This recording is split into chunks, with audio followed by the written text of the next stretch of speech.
(8:03).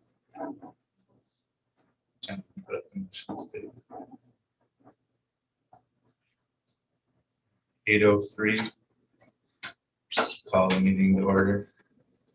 Start with the mission statement. Lewis County Economic Development, through its board, the IDA, and its brand Naturally Lewis, are championing the growth of a community where people want to live, work, build business, and play.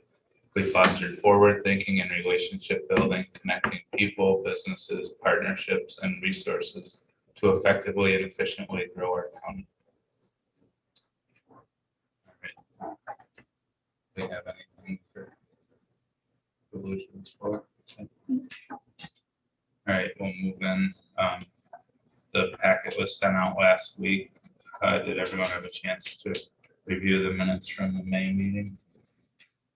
Any questions? Motion to approve. Yes. Second. Mackenzie, any discussion? All in favor? Aye. Thank you. April financial reports. Yeah, these were, give me a second, you want to pull them up, if you've got a screen in front of you, but these were approved at, or reviewed at the finance committee. But just kind of a high level on the profit and loss. You see pilot payments passing through their annual budget on that line item should be a 0. So we take them in and then we pass them back out to the taxing entities. It will end up being a little bit negative due to kind of an override from last year. So nothing terribly unexpected and nothing out of the ordinary. The only other notable we spoke a little bit about at the finance committee was our occupancy costs are higher than budgeted, partially due to the move last summer, some of the renovation costs associated with that, and the last minute change and where we were moving. So we took a little hit on that. Overall, our budget, I mean, fine for April, but going swimmingly for the entire year. So as we go about the year in May, pretty happy with where we ended up. Any questions on profit and loss before I move on?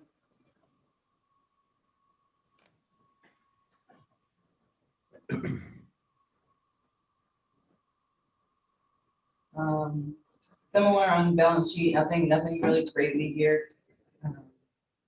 Accounts receivable is up versus last month. That's just pilots that we were invoicing out and waiting to receive back in, notably the Otis pilot. We did receive that. It spanned over the month, so you'll see that come back in the May financials.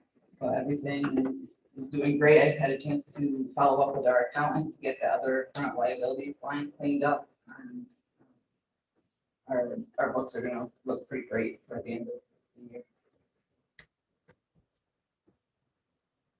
The committee also reviewed the monthly expenditures. So that is all we have for financials. Thank you. Is there any questions? Motion to approve. So moved. Tom, second. I'll say. Doug, any discussion? All in favor? Aye. Thank you. All right, number 3, Win. Waiting on that. She was in here and now she's not. She said she would be on a train, so her connectivity was going to be spotty for the first 15 minutes or so, so we might need to come back to that. Okay. So do we want to move on to Yeah, we can go to New York Solar. New York Solar?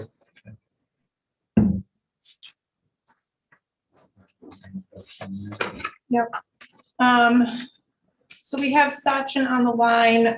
He recently applied for submitted a pilot application last month for a project in Martinsburg. Today, we are looking to approve the public hearing resolution to consider pilot benefits. Sachin, do you want to give a little bit of background on your project? Sure. First of all, thank you everyone for giving us this opportunity and being here available this morning.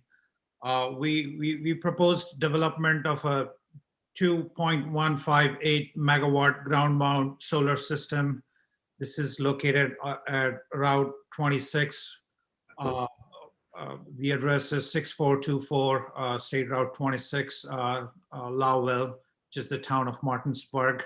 This is going to be a fixed tilt ground mount array. The total area occupied is going to be under 10 acres. Out of that, about half will be open to sky, and the other half, or maybe slightly less than 5 acres, would be used for solar panels. National Grid has studied this site and given us a detailed study. Once the town IDA approves it, we will go ahead and sign an agreement with National Grid. We have also presented this project to the county. The county has recommended it with some suggestions, and the town local planning board has reviewed it and approved it with the SECR process. The state DEC has reviewed it and given us a letter. There are no wetlands, so they have very limited jurisdiction there. We have also approached the highway department. They have given us the initial approval, and now we have to submit detailed drawings to get a highway permit. LCIDA, which is the sponsoring agency, has already filed a notice of intent on behalf of this project with the Eggs and Markets Department, and they have also given us their final determination. So all the paperwork is in place, and we are just requesting the IDA to give us the approval for the pilot so that we can move this project forward. Thank you. So this was reviewed and or talked about last month. And again, today would be the public hearing resolution. So this isn't the final approval. It's to move forward to schedule the public hearing and then wait for comment there. I should probably divulge that I'm associated with this company.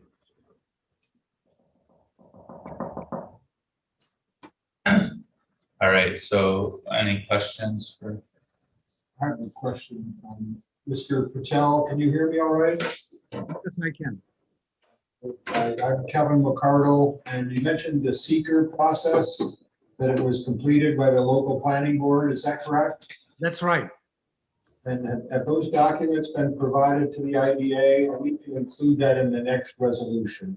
I believe we have provided that, but if not, I can send that in an email right away this morning. All right, great. Thank you very much. Okay. Any other questions? Yeah, and just for your awareness, because this project, especially because this project sits on a county highway or a state highway, it went through the Martinsburg Planning Board, but then it also goes up to the county planning board because it's on the state highway. So they both had a look at it before that seeker can be approved. The site plan can be approved.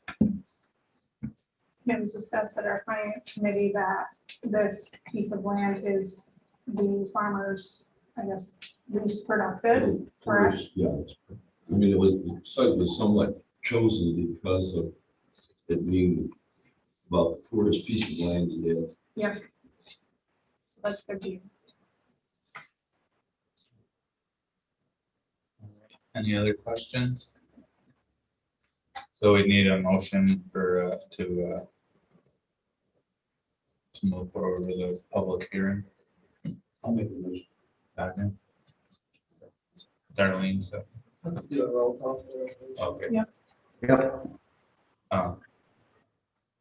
Yep. Any discussion? Should I? Yeah, we'll we'll go through the roll call and mark time. This would recuse. You're not going to. All right, Mackenzie, Yes. Gagan, Yes. Tom, Recuse. Darlene, Yes. Joe, yes. Ron, excused. And Jerry excused. Great. I had a pencil in date of July 6th set up for the town of Martinsburg at 3 p.m. That's subject to any discussion if board members want to be there or if they want to hold an evening to get a little more opportunity for people to comment, but What was that time? July 6th at 3 p.m. I'll let you know if that changes at all. I just wanted to have something on the books.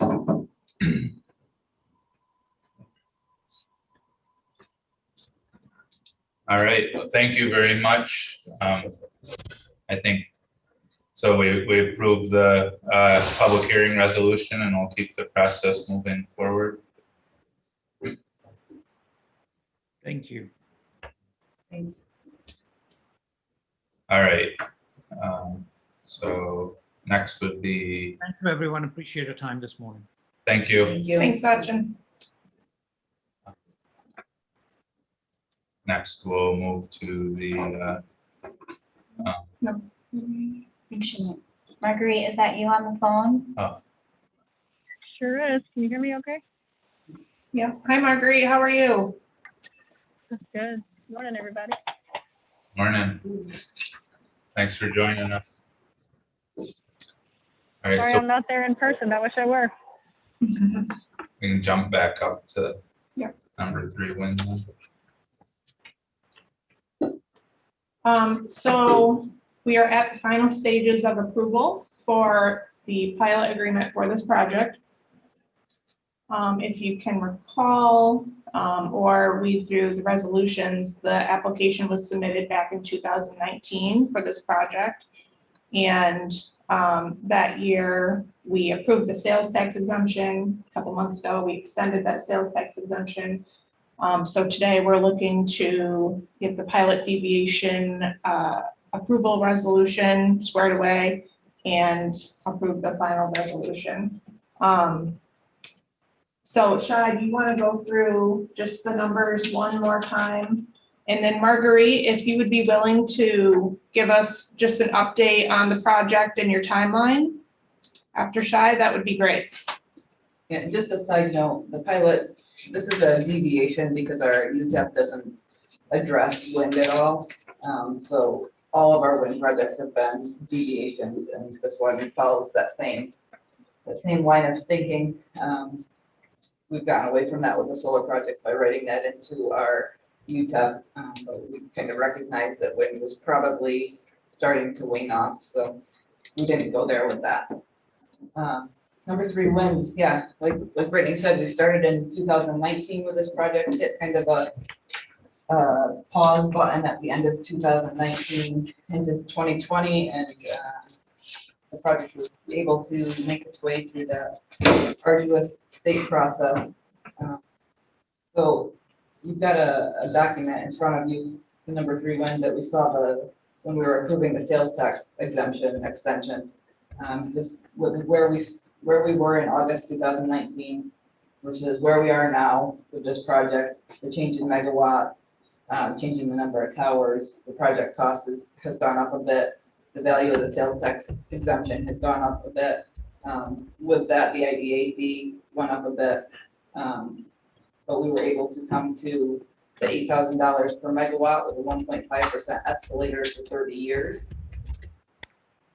Recognizing that this project is also engaged in a host community agreement with the town of Blauville, and that they are engaging in a host community agreement with the local development corporation. So some really good community impact on those fronts as well.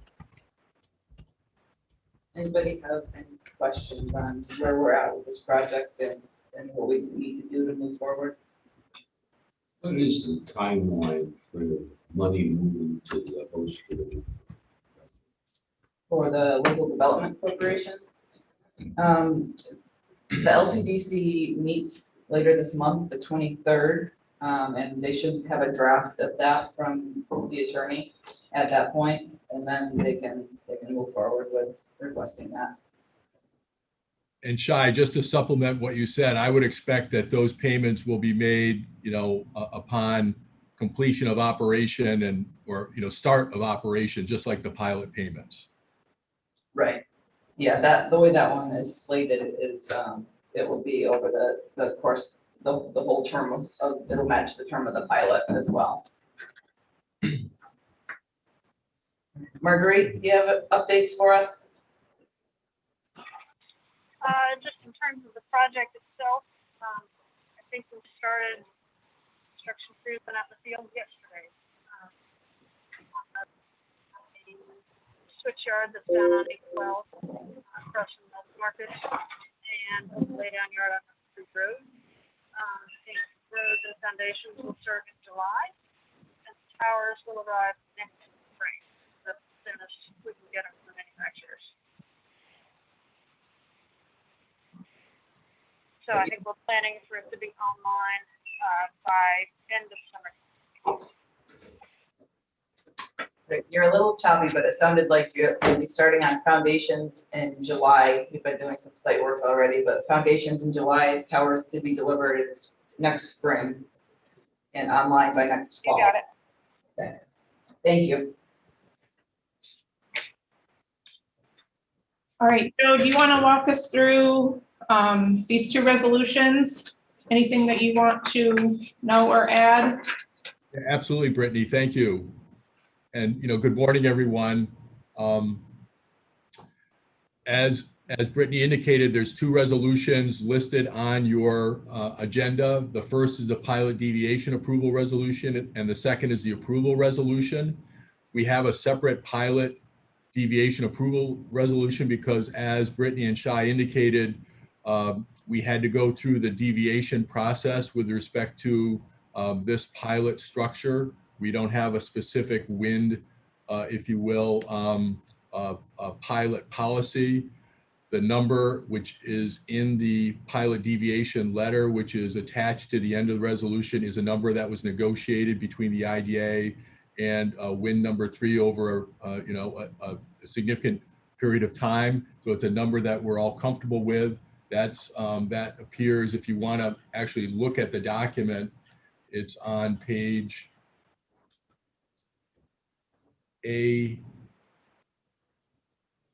A3 of the resolution. It's the $8,000 per megawatt. And as Shai indicated, there is additional payments being made by wind number 3 in the form of host community benefit agreements. And so those are on top of the $8,000 per megawatt that the company will be paying.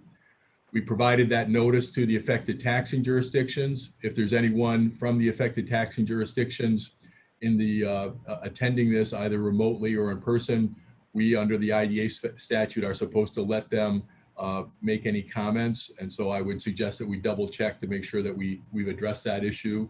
And then the last comment I'll make on the resolution and then open it up for any comments, Brittany and Shai, is we have a couple of findings on page 3 of the resolution and page 4 of the resolution where we indicate that we've considered any public comments and that we've sent the notice out and taken into account any comments that we've received. And with that, I'll open it up for any comments or questions from the board or from anyone else that may have a question or a comment.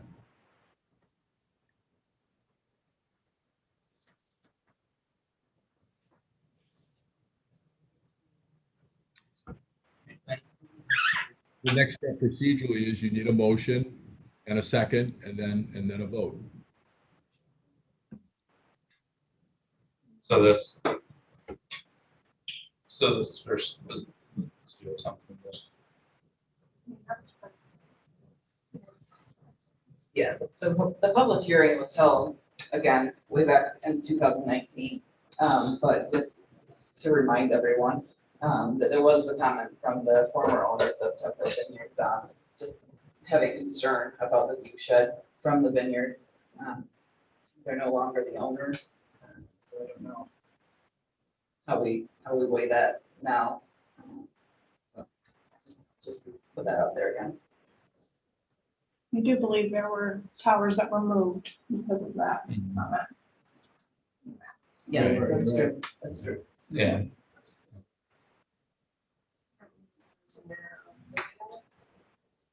I actually talked to John yesterday, and he has not seen a map, but he doesn't seem too concerned about having the towers in the view shed. They were aware of the project. Yep, they were aware that it was happening. So we do need to share a map with the new owners. And Marguerite, would you be able to send us the revised map of where the towers are so that we can send it to the new owners of Tug Hill Vineyards? Yeah, absolutely. So if you'd like, I'm happy to just send Lori out to meet with them, and she can meet in person and talk through the map and schedule and all of that to kind of bring them up to speed, if that'd be helpful. That would be great. Right. I'm happy to send you the map also if you want to do your outreach, but I will add it to her list to just make sure she does. Thank you. Yeah, thanks for flagging. I didn't know it was under new ownership. Are they open again? Yeah, Yeah, they're doing great things. yep. Still using, Cool. Wind down tonight. Because we're actually going to host a landowner dinner in the next couple of weeks, and I'm thinking about what the right venue is, and I was thinking about that spot. Yeah, So, you should definitely, Yeah, Kevin said if you want to turn it up, that you have a wind down tonight. So. Or tomorrow night. Thursdays. fantastic. Thanks all. See you there. All right, good update there, so we'll keep on top of that, but yeah, I mean, that there was some adjustment of towers at that time for that and other reasons, and then there was an awareness of the project at least, so we'll be in good standing, but so we'll need, we're back to what Joe just went through on the pilot deviation approval resolution. We're ready to make a motion. I do have one more question, and it just has to do, I wasn't on the board, I don't think, when this was initially right. forth. The question surrounds, maybe this isn't at a point where you can even determine that, but I've heard some discussion about the delivery of the actual parts for these towers taking a different route than previous. Is there anything, I don't know, because they're different, they're coming from different locations, but I have understood that there's been some changes in where those are coming in and where the traffic will be.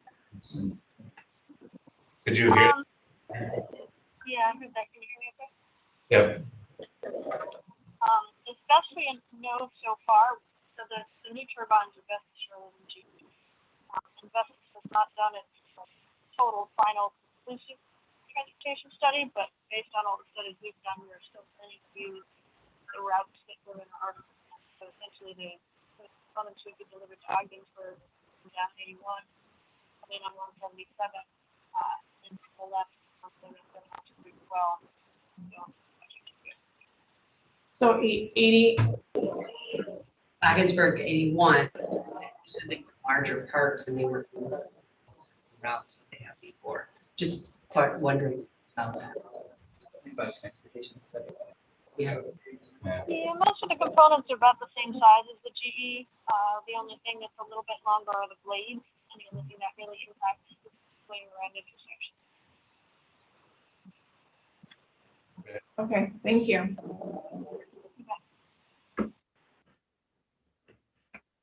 Anything else?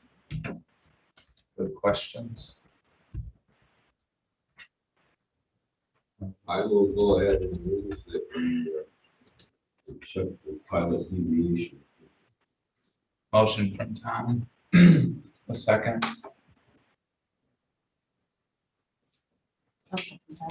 Darlene, second. Have a roll call vote. Mackenzie, Yes. Megan, yes. Tom, Yes. Darlene, Yes. Joe, yes. Ron excused and Jerry excused. All right.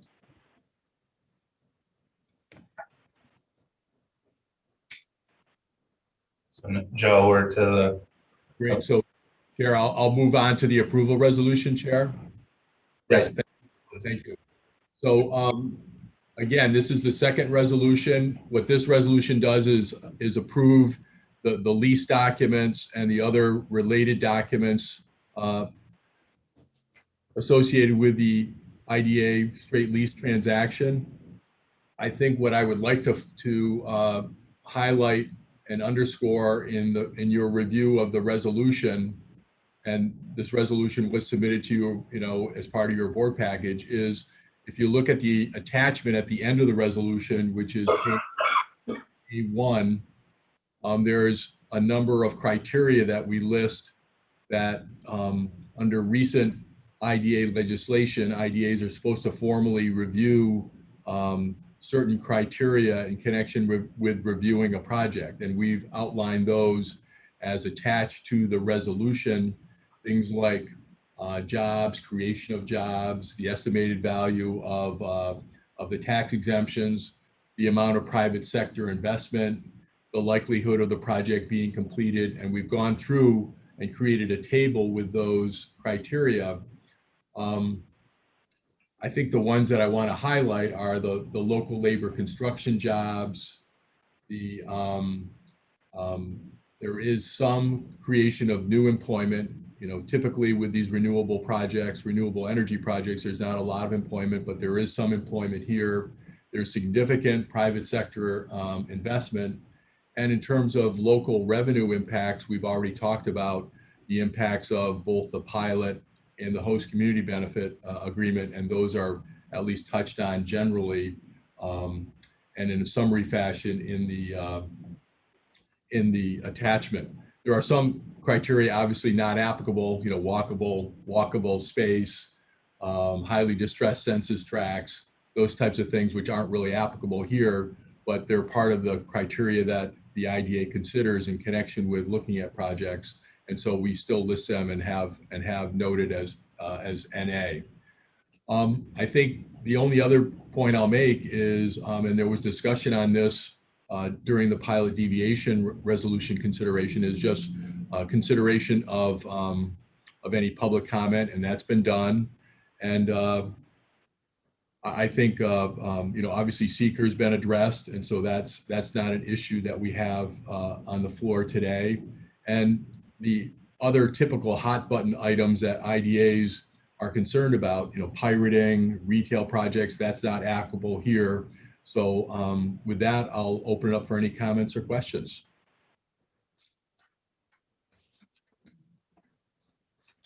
Any questions?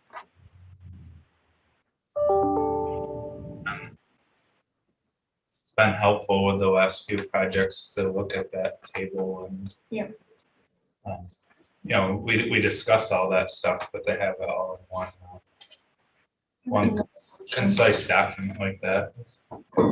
Absolutely, Chair. What we've been finding, and both Chris and I have had the opportunity to speak at NYEDC conferences, there's a heightened focus, if you will, by the state regulatory bodies that oversee IDAs about documenting things. And so having this attachment on the resolution is physical evidence that you've done this. And if and when, and unfortunately the emphasis might be on when, because there is kind of a regular auditing review, if you will, by these state regulatory entities, you have this in your file. It's something that is readily accessible and you can show to the overseeing body if and when you get audited. So it's very good practice.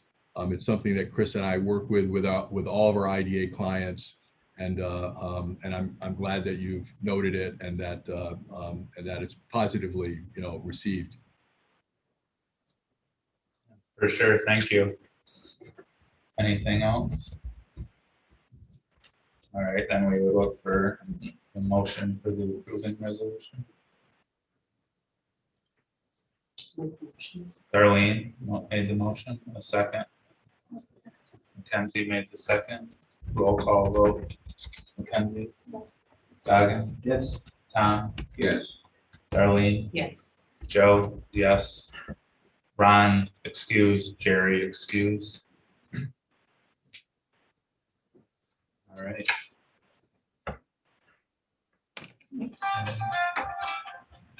Joe, are we all set? We are all set. Congratulations. And we'll work with Marguerite and her counsel to complete these documents and get this finished up. And Shai, I've got some work to do with you with the host community benefit agreement. And we'll continue our work on that. And but yes, we're all set. Thank you. Thanks for all your work on that. Yeah, thank you, Joe and Chris, and thank you, Mark. Glad. I'd be remiss if I left out Nadine also. Nadine really does the yeoman's work with me on the actual paperwork. So she's been very instrumental in win number 3 and several of the solar projects that Chris is working on. So we've got a team here helping you.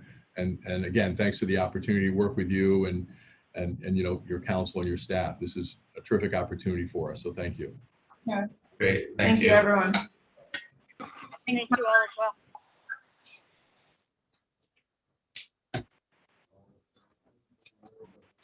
You still there, Marguerite? Sure am. Thank you all. Much appreciated. Yeah, thank you, and good luck with everything this summer. Fingers crossed. We'll need it. All right. So with that, we could move on with the agenda. The next item was related to Brittany's maternity leave and just authority for keeping the office. Yes, so we're just looking to approve Cheyenne as a signer of any contracts or forms. On my maternity leave, we will use Joe and Goggin to help with signing checks, if you guys are okay with that. But just any contracts or anything that needs to be signed from the IDA, we'd like to approve that Cheyenne act as a signer during my maternity. And are we just saying whatever the dates of the maternity leave end up being? Wow, if all goes to plan, Yeah. mid-July to beginning. No, I know, I'm not trying to put dates. I just want to clarify that it'll be. Yes, for the maternity leave. Yeah. It'll expire. I'm not asking you to put dates in. Is there a resolution you need or? just A motion. a motion? I'll make a motion. Motion by Goggin, second. Mackenzie, all in favor? Thank you. We'll try to get on a cadence where we're doing billings at the same time that we're doing payroll, so that it's like every 2 weeks we are going to come in to sign checks. Sounds good. All right, a couple of items of write-offs that were discussed at the finance committee meeting. Yeah, we have that old NRG lease from the Center for Business where they were behind, and then by the time we got them out, they had accrued quite a balance on their lease, 21,000. We held a security deposit that obviously they're not getting back, so we can kind of credit that towards the lease payable, but it still leaves over 18,200 of lease receivable on our books. We have filed a judgment in the state of Texas because they were not incorporated, is that the right term? In New York State. And they have a very large parent company that this should be nothing to pay it off, but still no movement on that. So we just like to get it off our books because the chances of collecting or move it from a receivable at least into bad debt. We just have a small invoice from a LeaderCast event from 2019, a registration that went unpaid, that we'd like to move into bad debt as well. Just bring that up. And that was a single registration fee. Yeah, the right? single registration, and they didn't actually attend, but we did incur a little bit of costs because they had registered. Finance Committee discussed both of these and recommended to go ahead and write them off.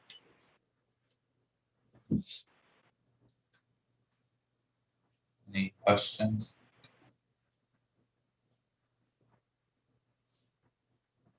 So moving it to the energy to bad debt, if we ever did get a settlement on that, then that would, there'd be We could take a it. trail to take it back into. So what we do is we kind of have an allowance for loans that we'll get into that on the next item. We have kind of an allowance account on debt that we don't think we're gonna recover or payments that we don't think we're gonna recover. And so we use those accounts to kind of set aside for risk, but then like with the bar heater equipment that we're selling, we're able to kind of realize a profit almost because we already kind of, like, yeah, we're not getting that back, but we're able to take that as income and offset those accounts. So do we need separate motions for these or? I don't think so. This is stuff that probably would have come up from the auditor, but I'm trying to get ahead of the game and just get them cleaned up ahead of time. Make the motion for both? Mackenzie? Second, Second, Tom, all in favor? I, Motion carries. All right, loan risk ratings. You got for that's in the drive, which actually this is the form that we presented to the loan committee. We do a review annually. Started it last year, the practice of reviewing our loans and other kind of notes receivable, the mortgage with Black Notes and hand in hand. Just reviewing them for the risk we have of not recovering part of them. This was the form we kind of filled with what we thought the ratings could be on these items with kind of notes in the description area. After talking to the loan review committee a little bit, we did decide to bump skewed lines. So under the loan program, and also under installment lease agreements, we did bump those ratings up to a 2, which bumped the percentage up to a 10% that we reserve in that allowance account. Their thoughts on that were, yes, they're currently, but they did need the COVID deferments. And so they were more comfortable with having those rated as a 2 as watch counts, and we were agreeable to that line of thinking. So it bumps up the total to about 34,000 that we would reserve, which is up a bit from last year, which was a little surprising because Snowbridge was able to pay off their back payments. But it's just what we allow for. It doesn't mean we're not going to recover it. I don't think any of these will default at this point. So it's just setting aside for risk.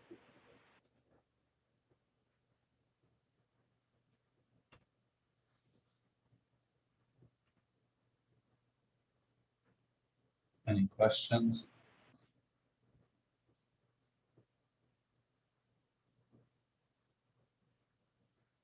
It's good to see things in generally good standing.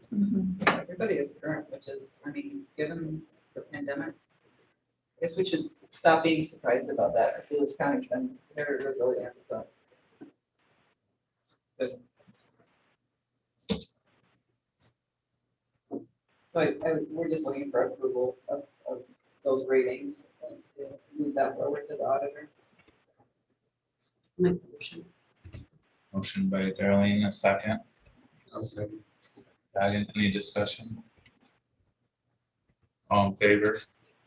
All right, the Lewis County Entrepreneurship Program funding. Yes, so at our finance committee, we presented on an entrepreneurship program that we are looking to put $30,000 towards in the first year. Jenna has been hard at work putting the framework together for this program. It is in your packet if you want to take a look at the overview of what the program will look like. And again, finance committee has heard about this, but I would like Jenna to just give another brief overview of what the program is, how it'll work, and what are next steps. And again, this is a strategic priority of ours, something that we listed as a 2021 priority, is to really focus on entrepreneurs and providing them with the technical assistance that they need. We're seeing such an uptick in entrepreneurship lately. I mean, we're doing a lot more outreach and we're much more visible in the community. And it shows because entrepreneurs are knocking on our door every day, I think, looking to start businesses, and they need financing, they need legal guidance, they need marketing and branding and photography. So we're looking to put together a comprehensive program that helps us with our internal processes, but also fosters entrepreneurship in Lewis County. So go ahead, Jenna. Yeah, so along those lines, what we're doing is streamlining that process by starting with a survey for these entrepreneurs or small business owners. It doesn't have to be a new business. It can be somebody that just needs a service that's coming to us.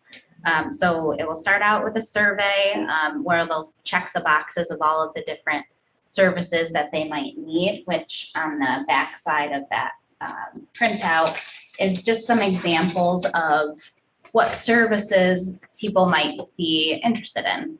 And what we're doing right now is kind of checking those boxes with our partners, whether it be free services or some local consultants to fill those needs. So local consultants would fill the legal, financial, marketing buckets, and then also some leadership and networking. And we're still working with some other local consultants. And I think that the program will only grow as we continue it. And those different partnerships will change as it grows as well. So what we are trying to do is give them all of the free services in the beginning and get them to buy in. So making sure that they have a business plan so that they can move on to the next step of branding and getting their financials in order. So there's a step-by-step process as well. And our team will meet with them after they fill out the survey to point them in the right direction of what those services are to get them started and give them the milestones to reach along the way. So it will be up to our discretion what services we provide and at what cost those are as well. So we are asking for $30,000 to fund the program in the beginning, with our discretion to what amount each entrepreneur will receive. Our initial thought was $1,000 per entrepreneur, but we don't really want to cap it at that because we don't really know what these entrepreneurs are going to need quite yet. So with the discretion of cost with our team, we're asking the $30,000 to get started, which would be 30 entrepreneurs at $1,000, just to give you an idea. You think we have that many? I think we definitely could have that many. Yeah, I think in the last couple of months, we've had 20 that could benefit from this program in different ways. They're not all going to be at that $1,000 level, Sure. But they could definitely benefit from different services that we're offering. Thinking more of this, I mean, $1,000 when it goes so far. Yeah, But I didn't know if there'd be enough demand for it, but if there is, then. yeah. I think it's going to be a patchwork to begin with of entrepreneurs might need some of the free services up front of with the SBDC working on their business plan. Sure. And some might already have that in place and just need help with a website. So it's going to be a learning curve for us as well as for them. So I think by next year, this time, this program is going to look completely different, but that's okay. because it'll be moving forward in the right direction. What are the chances an entrepreneur would need $3,000 to $4,000 with help? Would that even be possible or no? I would say it's definitely possible, but Yeah. again, it's up to our discretion on, because we want to see them buying into their business too, you know? Yeah. So, And how the funding will work is we are going to contract with these consultants. So for example, we have, Robin Gruner, who is a local accountant and helps with QuickBooks and bookkeeping. She might charge $20 to $30 per hour to work with an entrepreneur. An entrepreneur might need 5 to 10 hours with her. So yeah, I guess it's really dependent on the entrepreneur's needs, and we will send them to the consultants that maybe work best for what they need. I feel that majority of the costs will come with the marketing portion. So like branding is extremely important, and a lot of businesses and entrepreneurs around here just don't have branding. They don't have a logo. They don't know how to market themselves. Professional photography, we've talked with a couple of photographers, because that's extremely important when they want to get a website. We're looking into, and I'll give a little bit of update on the Lion and Why That Biz platform, but also continuing to use or put that program into this entrepreneurship program to continue to kind of, subsidize that. Whose discretion would be as to how many resources a entrepreneur could use? Do you bring that to the board every time or? It would be, we're asking that it's just staff. It's Okay. internal at this point. And we can certainly provide, quarterly updates on Sure. what we're seeing, Sure. what the average cost might be. yeah, and some of the services, if they're larger services, we're asking for buy-in from that business as well. So we might only subsidize a portion of a strategic plan for a business, for instance. So we're trying to balance it between us providing the service and them buying into the service as well, and to keep them as a future client for these consultants as well. So the idea is to build up the consultants business as well as the new entrepreneur and moving everyone forward in the county. It's obvious a lot of work's gone into this. I love the concept. I got two questions and they're kind of on two ends of the spectrum. Is there any thought of running someone through this prior to kind of get your baseline and learning rather than taking everybody on at once? That's one question. And then on the other side of it, what's the sustainability of this? Are we looking to maybe make this an arm of the IDA moving forward?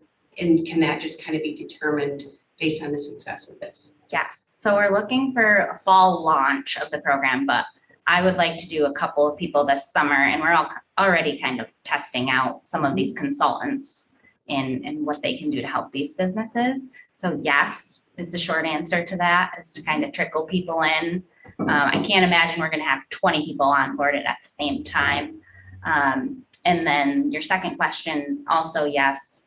All of the research I've done in rural ecosystems, it takes 10 years to build. So it's a sustainable idea. It's getting the partnerships in order to be sustainable and thinking about in 5 years, it's not going to look the same as it does now. So keep changing it to be sustainable, if that makes sense. Would it make sense to allocate a certain amount of money to each category? Yeah. That they can have up to $250 in accounting help, up to a certain, I don't know, just a thought. Yeah. Just to get a gauge Yeah. of what someone can max out at. Yeah. And if we have that, then they know before they even start, this is the amount of help they can get, rather than now they need 12 hours of accounting help. And then we're saying, then they're like, can you do it all for us? I don't know. Yeah. I think Definitely. that's what we've been trying to figure out is like, do we put a cap on it? Do we put a cap on individual services? Because we really don't want to get into the situation where, we spend 3,000 on one entrepreneur and 200 on another. I don't think that's fair. So I think it's a good idea to put a cap Yeah. on And it. And, yeah, And that way we also end up having a gauge of if they take advantage of all of those, what's the maximum exposure to, what's the maximum help one entrepreneur will get from us. right, Yeah. Just to help from a budgeting standpoint, that Yeah. idea that this 30,000 would at least help 15 people at the very minimum if they go 2,000 a person. Yeah. And It's a I good balance idea. if there's a business that doesn't need real estate, but they need more help with the legal side or the accounting or something like that. Like something and I was wondering about it, or even on a percentage basis, especially you mentioned the bigger things like the cost share.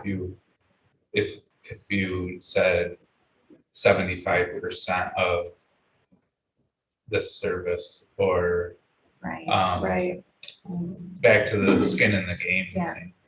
And I mean, I don't want to make it too complicated, but I do think that's important to either have skin in the game or be so dedicated that you can prove that you need the help otherwise. So like I would be in favor of kind of like an application for exceeding that percentage of cost share, but because going through the application process would show you that they were sincere about it, right? Right, Not to create more paperwork, but right, either No. they come up with the money or they go through the process to show that they truly need it and they're truly sincere about it. And yeah, that could be the initial step. Sorry. Yeah, Joe and Chris, we don't need you on the line if you don't, I mean, if you're more than welcome to stay on our meeting and listen in to cool projects we have going on, but Nope, we don't want to, that's quite all right, not a problem.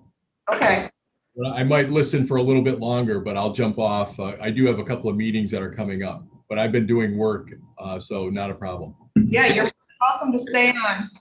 Yep, I need to go. Have a great day, everybody. too. Take care. Application, So that would be a good first step, I think, and then the survey. yeah, Because again, if we're providing funding for this, it's just good to have that. Yeah. Paper trail. and I wouldn't get too hung up on the fairness thing of how much one gets versus the other, because it's needs based. So if they can truly prove the genuine need and the sincerity right, of wanting to move forward, then I don't think we should get too hung up on comparing one investment to another, because Right.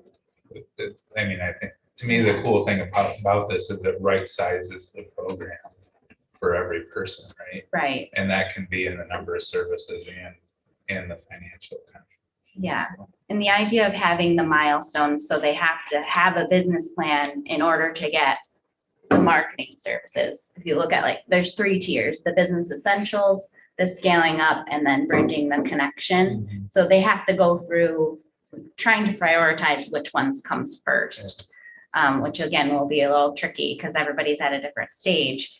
But they have to have a business plan in order to get that next level of services. Right. I think I like Joe's idea of the cost share, because if they don't have at least some input Yeah. Yeah. financially, then Yeah. it's, And it could vary by service. It could be a small amount for some of this, Yeah. but- well, and some businesses are gonna be a lot larger than others, so I mean, Right. if you're trying to launch $100,000 business versus a $10,000 one, there's gonna be quite a bit of difference. Right. That's a great point. Yeah, it's definitely not a one size fits all deal. So, which I think the way it's set up is great from that standpoint, but putting a few of these kind of guardrails on it, just, yeah, it takes some of the ambiguity out of it, right? Because I think I fully support the idea that we allocate funding, and you guys have discretion for it, but you also, you could find the unfortunate circumstance where a business like gets upset that you say no to something.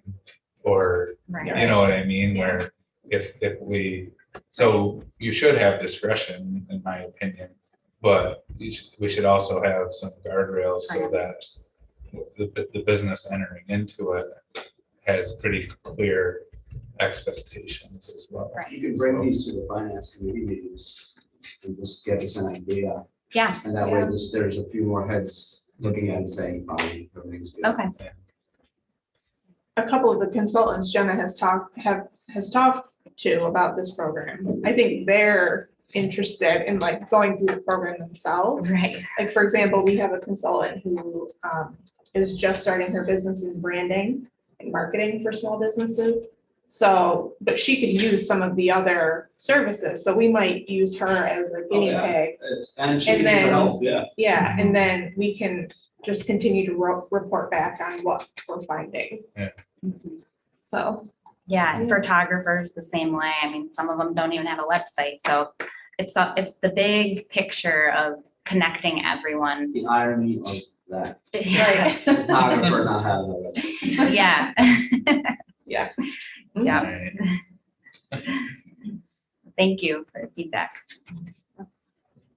So with that, we would want a motion to fund the request of 30,000 for this coming year and as a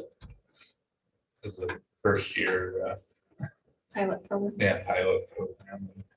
Yeah, and just to know, this is within our budget of project expenses or economic development activities, so. And as Brittany said up front, it meets some of our strategic planning objectives, so. Good alignment there. I'll make a motion. Goggin. Made the motion, a second by Todd. Any discussion? All in favor? Aye. Motion carries. Thank you. Thank you, everyone. Thank you. All right, Lionsdale Sales contract. So All right, so Kevin has provided us with a draft real estate contract. As you're all aware, we have decided to move forward with working with McRez Meat Packing LLC. And he provided a bid of $75,000 to purchase the Lionsdale property. So we are moving ahead with that project. And a draft contract has been provided. Kevin, do you wanna, is there anything specific with this contract that you want to discuss with the board? It just emphasizes as is, where is, no guarantees of any kind.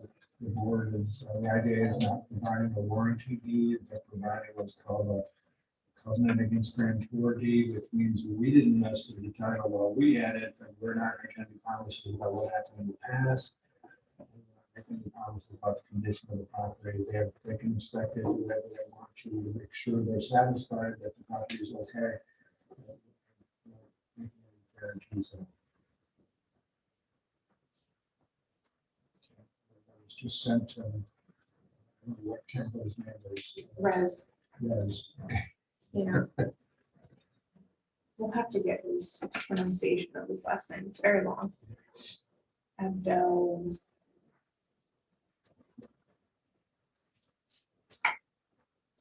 Any questions? So on that? again, this came out of the process that we engaged with Des Moines to put out a request for proposals for use of this, reuse of this property. And this was the project selected through Mhm. basically what, 3 rounds of. Yeah, and yeah, for the Okay. record, the request for expressions of interest was the first step. We received 6 letters of interest. We decided to move forward with 3 on a request for proposals, so they provided more information. And we received two more proposals, and 2 complete proposals out of the first 6. yes. And so McRez Meat Packing LLC was the project that the board decided to move forward with. They have sale price of $75,000.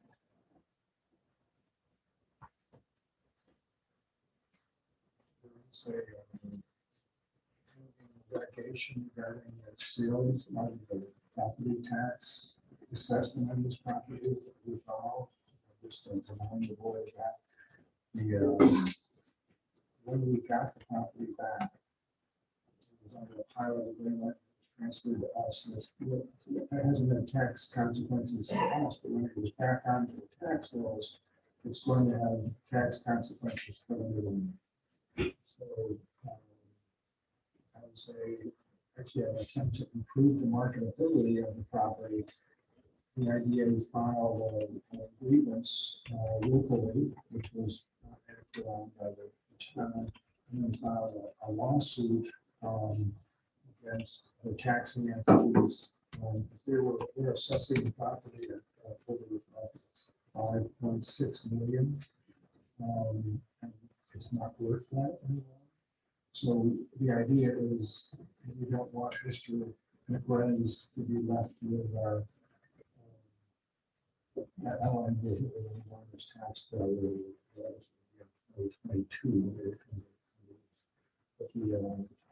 So that lawsuit has been filed.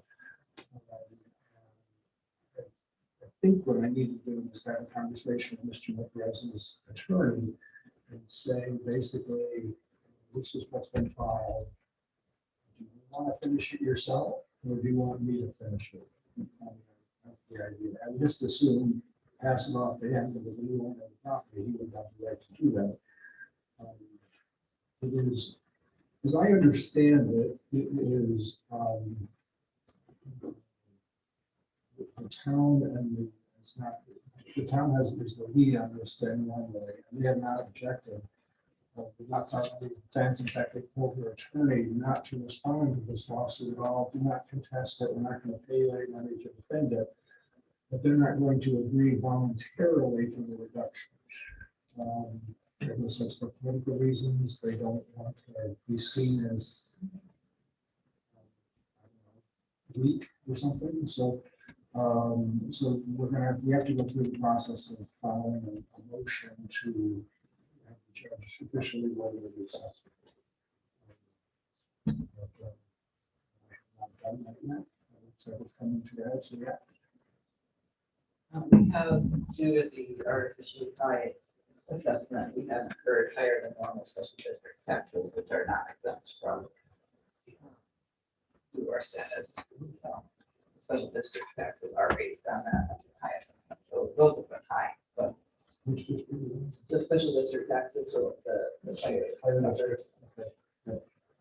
Kevin, wouldn't the sale price of 75,000 be helpful as a sort of a benchmark on this? And not only that, but the fact that the IDA went through the full process of soliciting and really attempted to market, or did market the property, and this was the best we got. So we had provided our appraisal as well at that over a year ago at the.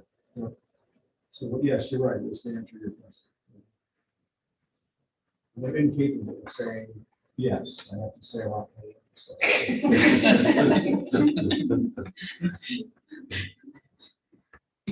All right, thank you for that reminder of the whole process. I think it's been a long road, but it's exciting to see this property get back into use again. Yeah, and I think we've mentioned it before.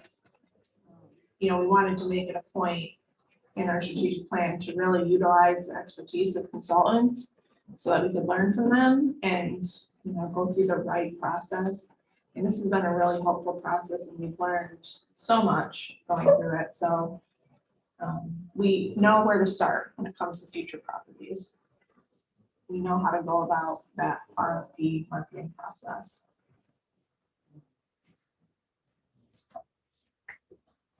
All right, so we need a motion to approve the signing of the contract. So Tom? The one condition on that, subject to my final approval. Okay. Because I'm anticipating that Mr. McRae's attorney has just been seen, maybe just seen the back, maybe not even seen it yet. They may have some tweaks to it, but we might have to make some small changes in it, if you want something. We would not agree to any significant changes to what's in front of you. Including the contract subject to the IDA's attorney's final approval. So- I'm good with that. Sorry. No, that's good. So Tom's motion with the approval of the attorney from the IDA. A second. Mackenzie, any discussion? All right, all in favor? Aye. Motion carries, thank you. All right, executive director's report. All right, first thing I want to do is introduce Kaylee. Hello. This is Kaylee Table. She's our marketing and communications intern, and she's been with us for 2 weeks. 2 weeks, 2.5. 2.5, yeah. 2.5, almost 3 weeks. Has been doing a great job. I wanted to give Kaylee the opportunity to introduce herself, give a little bit of background and why you applied for this internship to begin with. Okay. Hello, good morning. So I applied for the opportunity because Lewis County born and raised, I have agricultural roots, and I've always liked the idea of economic development, but never knew like the ins and outs of it. So this has been super cool. Loving it. I'm trying to convince Brittany to let me stay forever. Not sure how it's going. Yeah, so I'm a 2019 graduate of Wellville. I'm a rising junior at the College of St. Rose in Albany. I'm majoring in marketing, concentrating in marketing management, and minoring in political science. It's a lot. Yeah. I am pending approval into an advanced MBA program. So might be adding more to that resume. But aside from that, I'm a competitive equestrian. So I've always been involved in the local equine industry. Those are definitely my roots here. Definitely the reason that I keep coming back every summer. I love it here. So that's pretty much it. In the office, I am launching, can I talk about the program? Yeah, go for it. I didn't know if that was. Yeah, absolutely. So I'm launching an ambassador program, still playing with the name, Thinking Business Network. That's what I'm leaning to. Love it. So we're basically going to be getting business leaders and focus on promoting Lewis County externally while promoting networking and collaboration internally. So I'm super excited for that. Hopefully in a couple of weeks that'll be launching. Then we're doing a Live Here community pages section on our website. So it's basically regional profiles and what makes each community in Lewis County unique and its own. So that will be divided based on school district lines, but we're gonna come up with some different names because greater Wellville area, greater like South Lewis, not the best. So we're coming up with that. In a couple of weeks, next week, we're gonna be doing a video shoot of the cuisine trail. So I'll be tackling that with the videographer. I think that's it. I think Lots of that's other it. little Lots things. of other little things. Lots of just day-to-day things Yes. that. I made some pens. That was awesome.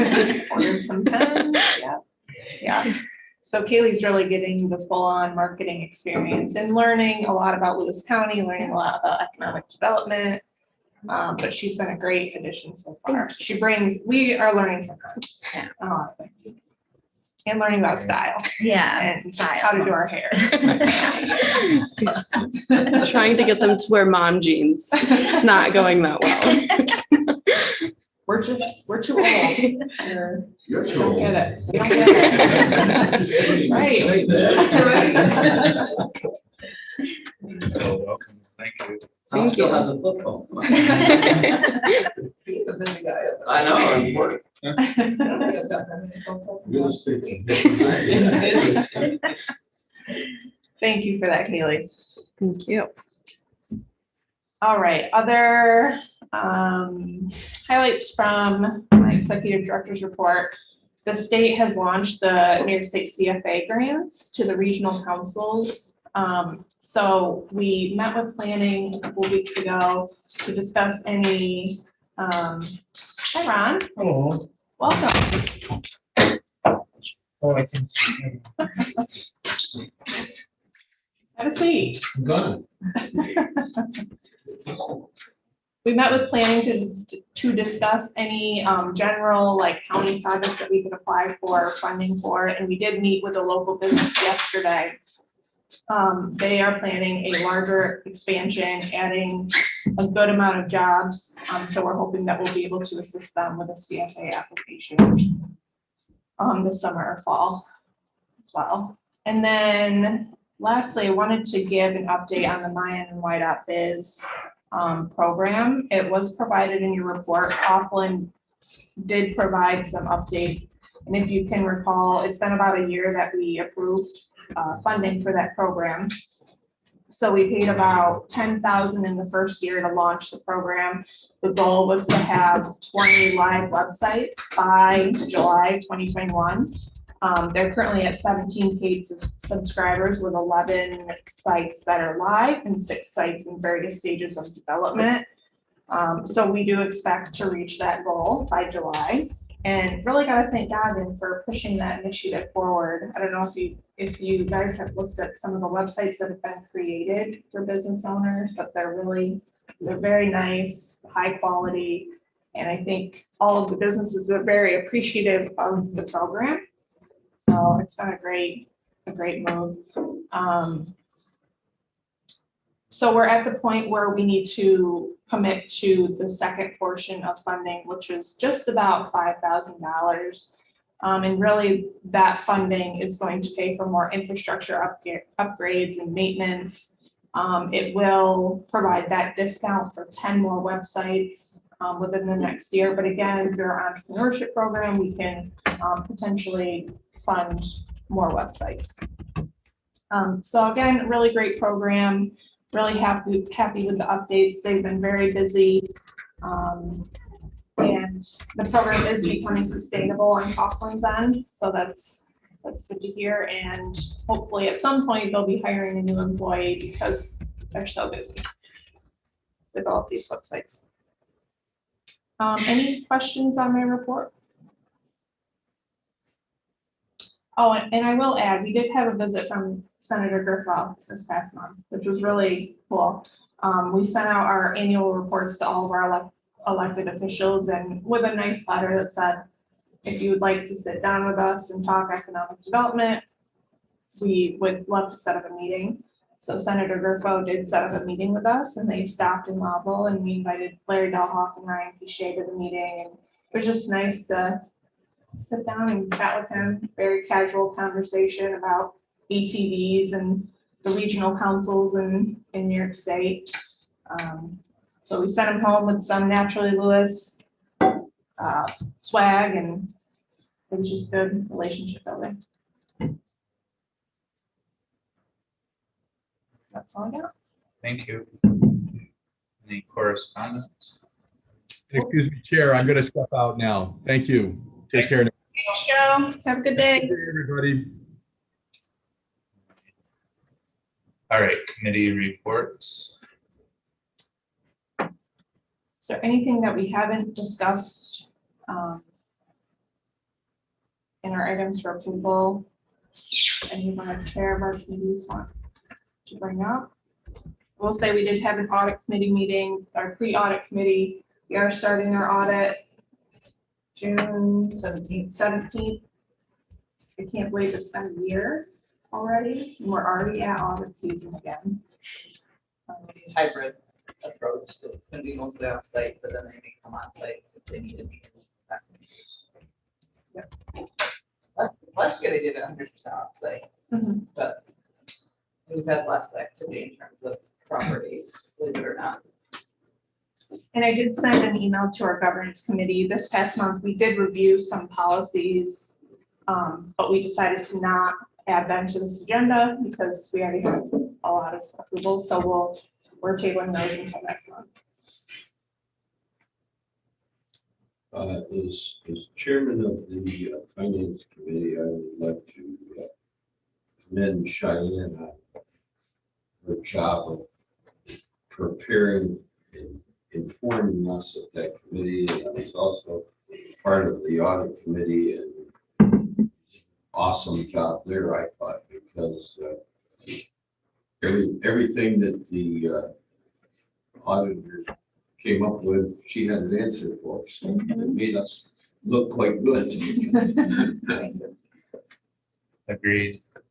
Shane's done a lot of work to clean up our QuickBooks and streamline our processes, and things are making sense, Yeah, which is good. I feel like we know what we're doing. Thank you. Beth. Shouldn't say that to a little baby. All right. Thank you. So just a reminder, we're not letting you off the hook yet. We have to do our annual meeting, but any other discussion items for our June meeting?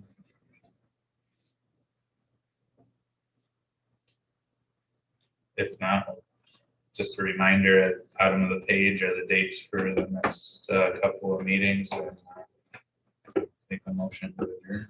Can we, if it would be okay, the next finance committee meeting, can it either be a little bit later? Or the finance, or could it be on 16th, June 16th at the same time? Sorry. I'm 100% with it because I'm not going to be there that Okay. either. Well, we can do it separately if you want. We don't have to do it right now. I mean, it couldn't be the 16th because we're at a meeting in Lake Placid, but. Can it be at like 10 a.m. that day? How many available? The 17th. Or you just not available? Okay, we'll reschedule. Yeah, we can take it. Okay. For you, Ken. Basically, I'm not going to be available the 17th, 18th, 19th, and 20th. We didn't want to have one. We were gonna try to get away with not having one, but we do have more solar. Yeah, just if we could move it up a day or two. That'd be fine. That'd be fine. Did we end up, so I remember I brought this up at the last meeting we had about the wattage, the mega wattage, that being changed. What do we decide we would do with that as far as, you know, that doesn't just apply to solar, even with wind, if they're able to change their panels and some of those wings and get more out of it somehow. Do we have a mechanism to address that down the road? Yeah, We still do need to research that. that is definitely a legal question. We need to look into it more and see if other IDAs have put something in their policies Right. regarding that. And it's a good thing to follow through with, and it's and it will be slightly different because again, we could technically do that with our next wind project. That's why. Since it's a deviation for anyways, but with the solar, it would involve, if we're allowed to do something along those lines, it would be probably rolled into our next update of it. Or is it that, don't we just need to monitor their output? Because if it says this dollar amount per megawatt, right, that's where we're wondering will change, and it will change.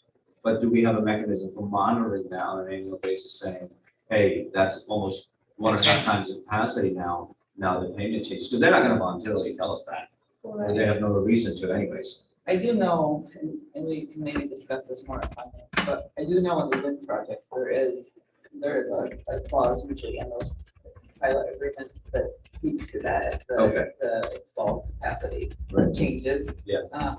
But yeah, we just haven't. Just a thought, because I do believe that will come up sooner than later. I mean, it'll come up for us, they'll be happier, because they're becoming more efficient, which is fine. Yeah. Well, like you said at the meeting, technology changes. Yeah.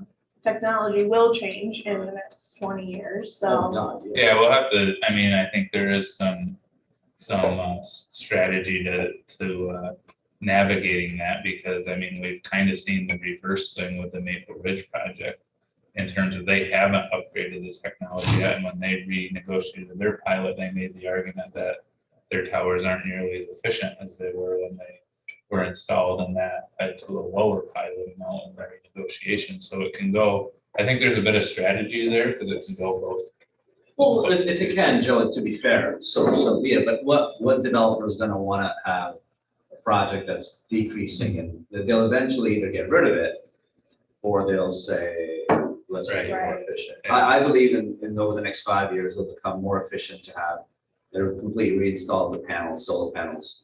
So because they'll be that much more efficient, that'll be cost effective.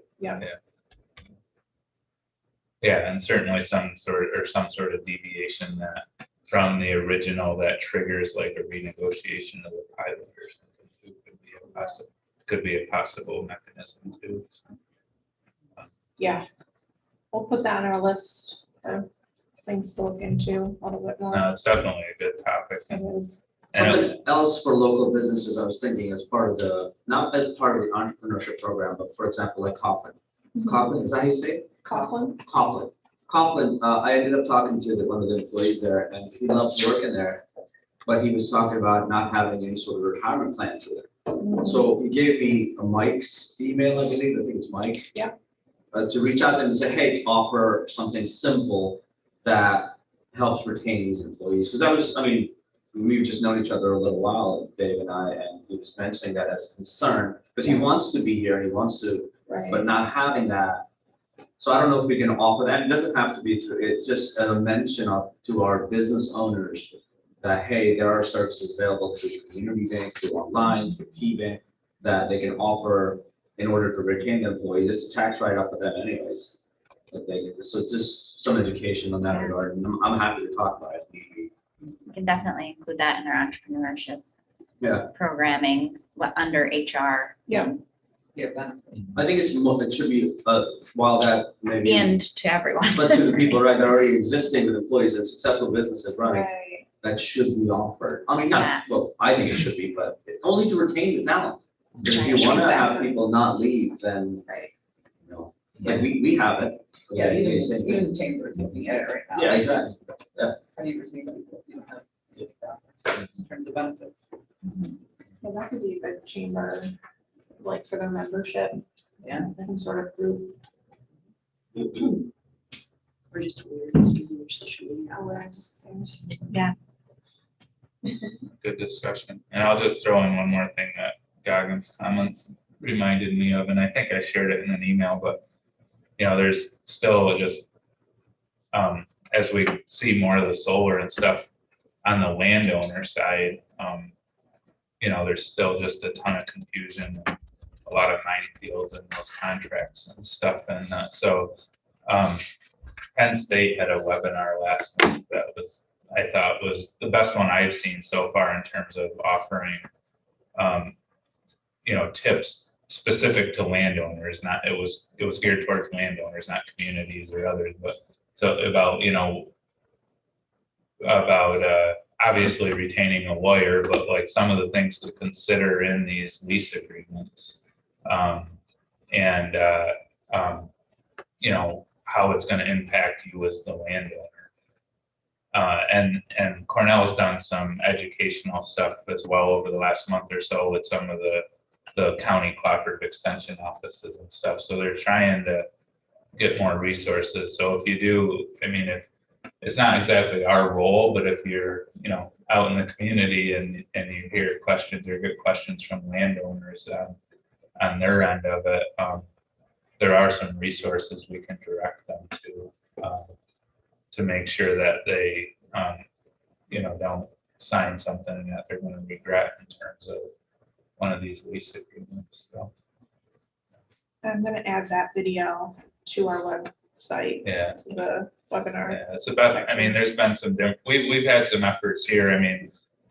Just before the pandemic, county planning organized a in-person meeting, and we had, some good attendance and good questions. And obviously the initiatives on our website were to help with that too.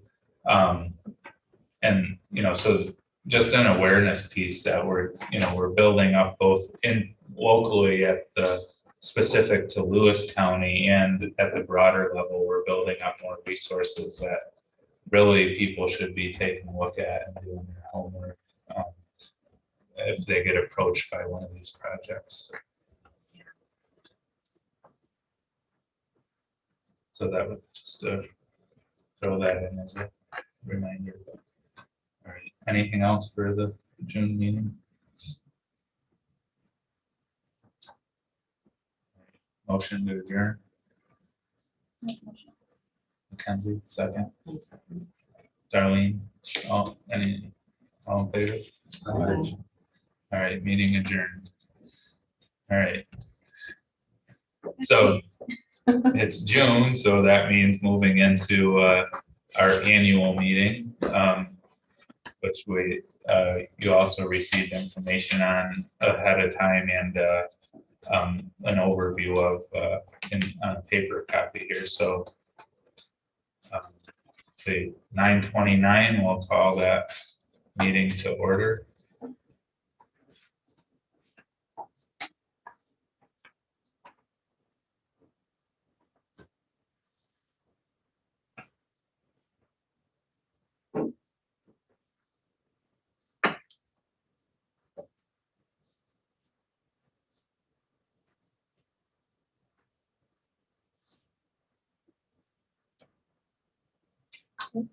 All right, so this first is a review of our bylaws.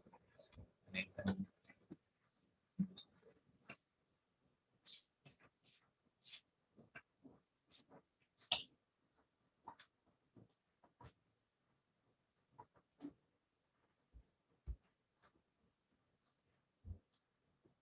So I don't know how detailed or if anyone has questions, but basically, we have a number of items. A lot of them are kind of required of any IDA. And we went through a process a few years ago. Well, the date, I missed the date on the top of that. They've been updated several times, but yeah, most recently was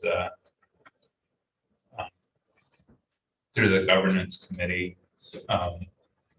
Did another review with them to try to make sure, one, everything was in compliance at the state level, and two, they were still meeting our needs. So We added the projects committee to our bylaws in April. So should have no changes. yeah, I mean, just if there's no other questions, then we would. Darlene made the motion. The second. Second. Discussion.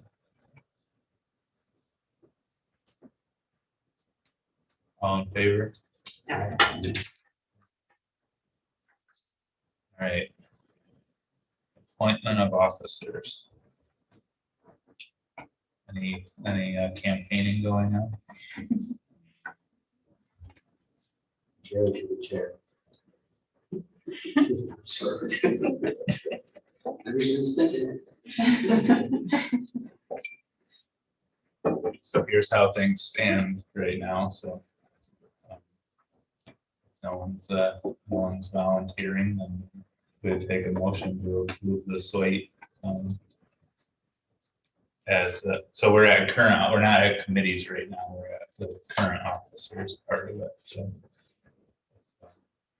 If there's no interest in any changes, then we would.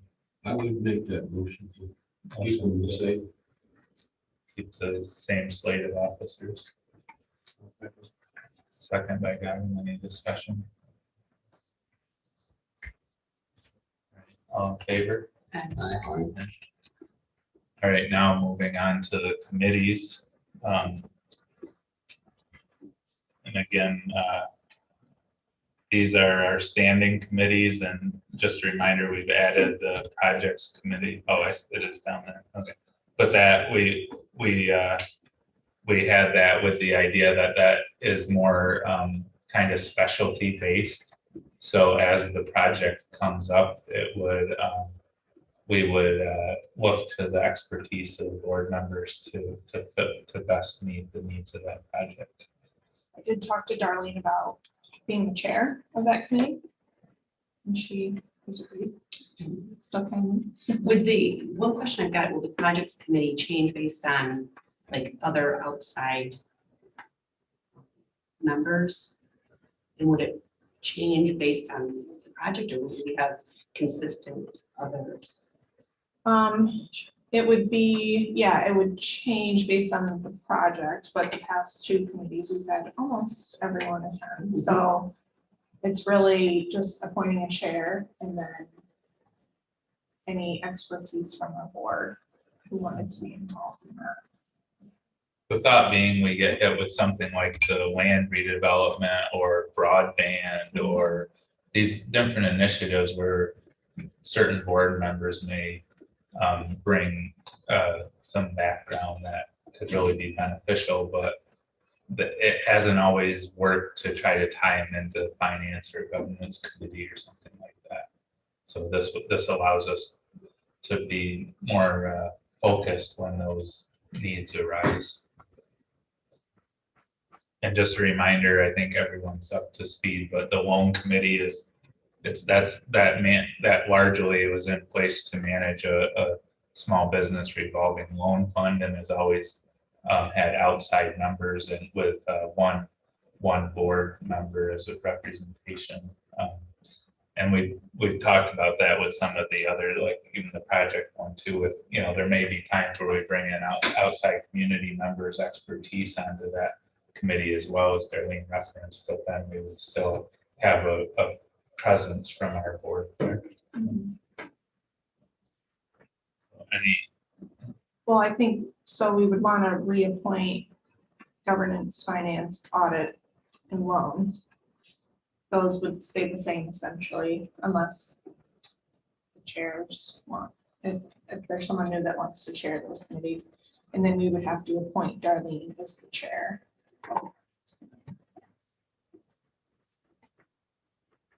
Any preference for changes, or everyone happy where they are? All right, so with that, so the standing committees of governance, finance, audit, and loan, we could, I think, approve as a slate to retain as is. Motion by Darlene. Second by Mackenzie. Any discussion? All in favor? All right, and then we would need a separate motion within the project committee to appoint Darlene as chair. Mackenzie made the motion, a second. Second. Tom, any discussion? All in favor? All right. Thank you, everyone. All right, check signers. That has been the chair and vice chair and the executive director. Since there were no changes in the chair or vice chair, if we want, then unless someone has other ideas or suggestions, we would look to retain that structure. Okay. Darlene, motion to retain the current authorized check signers with the positions of director, chair, and vice chair. Second.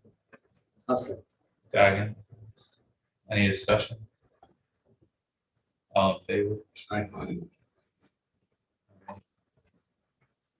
All right, now we got past some of that stuff. The formal stuff.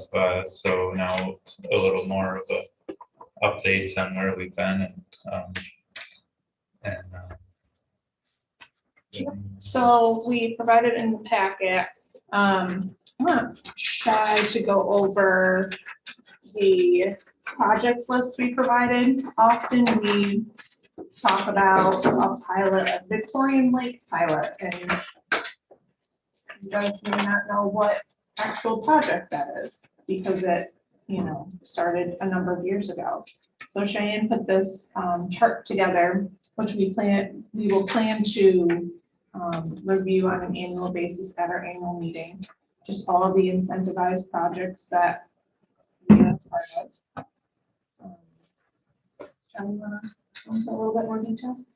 Yeah, so, I mean, we sometimes lose a little bit of sight because once they're nearing their end date, we don't have to really do much out of the ordinary yearly or sometimes monthly. It puts in stillness, so, administration on these, but just kind of for your reference, how long some of the wind and solar or railroad projects, how long those extend out, and which projects will be coming up for their end date fairly soon.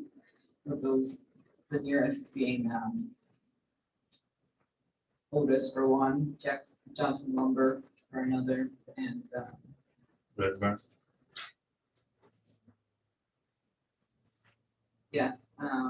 Brand's, so, yeah, good example, Joe. Brand's Butcher Block is the actual project name for Red Barn Meats.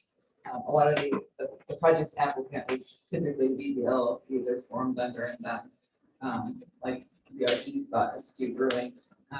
Victorian Lake is actually the Level Medical Associates, what we know as the Level Medical Associates building. So yeah, Brand's Butcher Block, which is timely because they're looking to do an expansion.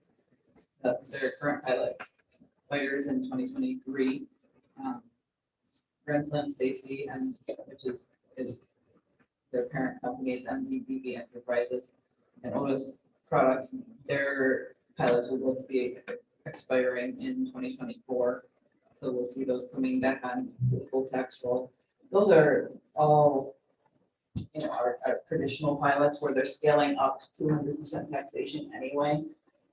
So that there shouldn't be any surprises on those. They're near full taxation anyway. Actually, Otis was kind of talking about maybe just going on full taxation right now because they're really kind of unable to meet the original employment targets that they have made due to technology and supply and demand changes since the signing of their pilot. But, one that we need to put some focus into kind of understanding because it's so old and kind of stagnant is the railroad pilot that we have. There's the Harrisville North, but then that A&N, they also kind of control, you might know them as GVT as well, or LDR, it's all kind of the same railroad company.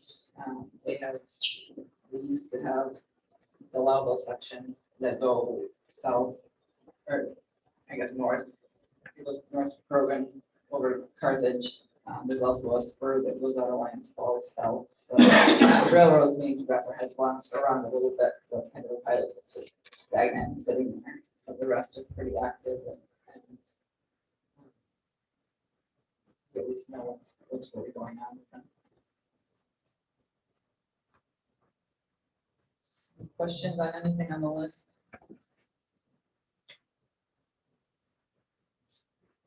Level Medical Associates, what's going on there? When you move into Loudville, that building that they're in used to be the village offices. Oh, The okay. police station way a long time ago, and it came up for auction. And it was, I mean, I think people were kind of nervous at the time because it was not in good shape. It was really in terrible shape. Yeah. And so when they purchased the building, they did major renovations and just, that's why they have the pilot. Make it what it is today, because that's what people would end up crumbling building right now. It was pretty rough when the village was moved out. I don't really know when it went before. Yeah. So hopefully this chart is helpful for you guys. And again, we'll make sure that we do this on an annual basis. Just keep this updated for your reference. And then I also provided this chart, just some notable achievements in our strategic plan and some of our 2021 goals that we established for ourselves back in January. I won't go through everything here, but just a few updates. The North Country Regulated Daycare Food Camp Program that's going to be happening here it's receiving a lot of traction across New York State. I think we're gonna find that we're gonna see this type of program replicated with other community colleges. And it's gonna be listed in the North Country Regional Economic Development Council progress report. So there's a lot of buzz around the program, and the updated numbers are, we're at 26 registered for the orientation starting next week, and there are 6 different orientations. So that's great to hear. The Smart Solar Growth Initiative that Joe was just talking about, we've had over 400 hits on that webpage since February. Right, Joe? Yeah, we launched it in February. I believe. Yeah. So people have been letting us know that they're hearing the radio ads. I've actually sent the webpage to a couple of landowners just recently. It's been a really great resource for people because solar is so complicated.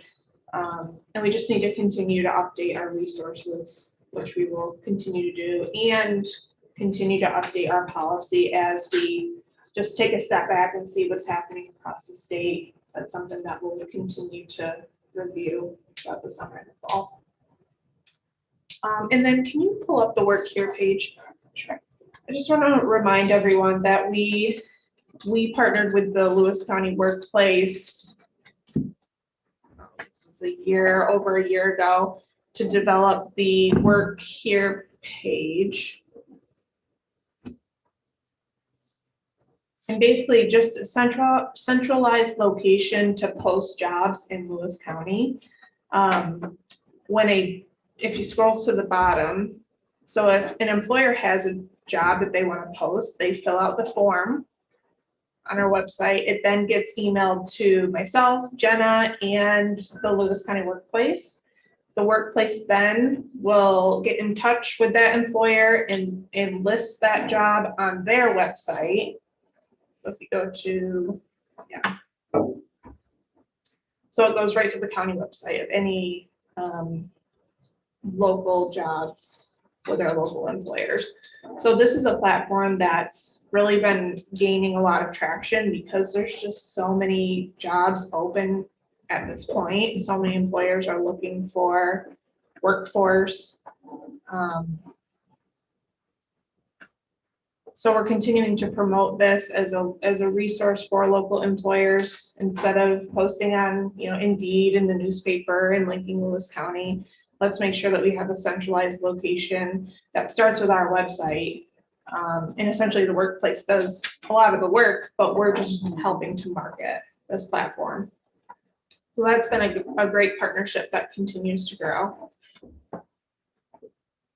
And then I think, some other notable achievements when it comes to strategic funding is just the marketing, the sale of the Lionsdale property. That's a huge achievement, I think, for our organization.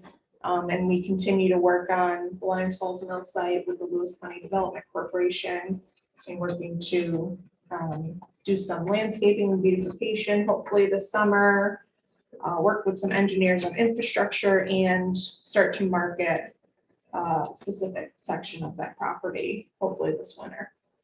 Does anyone have any questions, thoughts on where we're at with our strategic plan? We'll actually start sitting down this fall and we're already making our list of what our 2022 priorities are. So it's been a great framework to be able to check off a lot of these priorities and helps us with our budgeting process. I think we're on a good track. We're doing good things. Good projects for the community. I mean, certainly a lot of challenges this year, but it's been pretty cool to see a lot of the ability to move a lot of these initiatives forward that both were needed anyways and respond, specifically respond to some of the new challenges. So. A lot of these are just, we kind of took a step back and we realized we need to develop the base first. In order to attract business, we need to focus on ourselves and focus on something like the childcare issue. We can't attract workforce or businesses here if there's no childcare available. So it's really looking at the programs that are going to build our foundation for growth.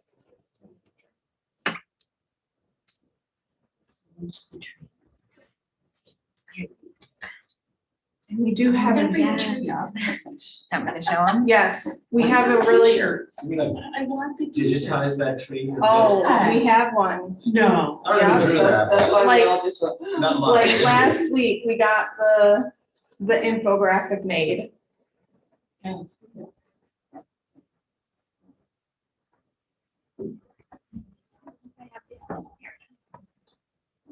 Oh, that's You awesome. guys see Can you that? download it and make it? Wait a minute. It's bad. Is Stockhill Vineyard still using windmills on their labels? No, they're actually changing, they're redoing their branding. Because I remember Joe had said that they were complaining about it, but they still use that. as- Yeah, on some of their labels, yeah. So this is our strategic plan in a very nicely designed infographic. Who did that? Amanda Drake, At where? she's the one I was talking about earlier that just started her own business. Oh, okay. She's out of Lions Falls. For the branding, you said, that her? Yep, That's a really good she job. does branding, graphic design. So we kind of rearranged our tree actually from what we originally drew. The roots stayed the same, so, things like natural resources, agriculture, strength in manufacturing, education, those are the roots of our community. And through connection and nurturing with the watering can, the branches are our 5 strategic priorities. And then you put all those together and that's where you get kind of the fruit, the leaves, the money, the increased tourism, entrepreneurship, increased tax base, job creation.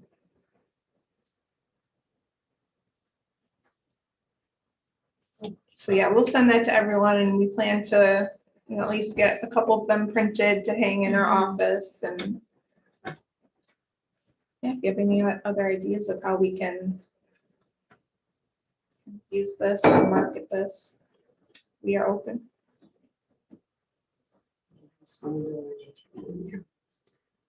Very true. Doesn't make sense to have a snowmobile. It's kind of green. Maybe. Yeah. But the Chamber of Commerce is doing, definitely not very similar, but they're doing some new graphics and stuff out of their strategic planning with their tourism focus. Investment elements. We haven't shared this with any of our entrepreneurs, anybody. That's right. Not yet. No. No, we just got it last week. Because we should, because there Yeah. are advocates, like the Bateman had a really nice thing that they said about you. Yeah. And Lewis County, actually Lewis on Facebook, I think. Yeah. My wife brought it to my attention. Yeah. That's great Right. to read and then to see that they're an advocate of this process and a result of it, so they should, yeah.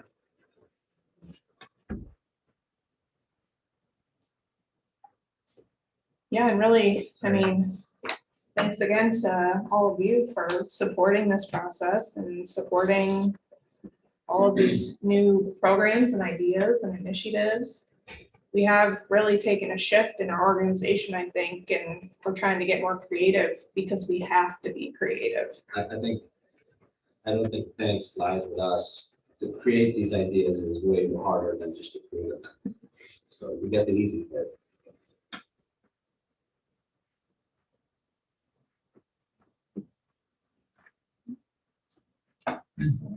I did want to circle back with the solar stuff, just as an example of what Brittany brought up to Gagman's question earlier.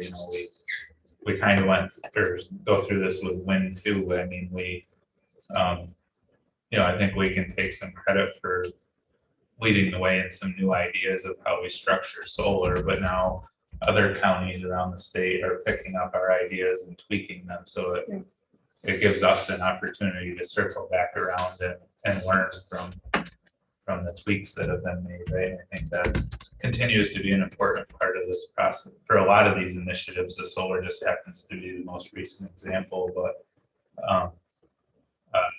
putting something out there and then, because it turns into a base for other groups to tweak, and then we can benefit from their ideas and kind of circle back around and make our own tweaks. So I think we'll obviously be probably talking a fair amount in the near future about that with solar, but I think it's just a good reminder of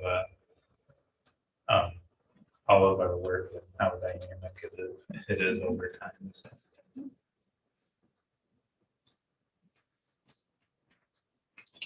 All right, any other questions?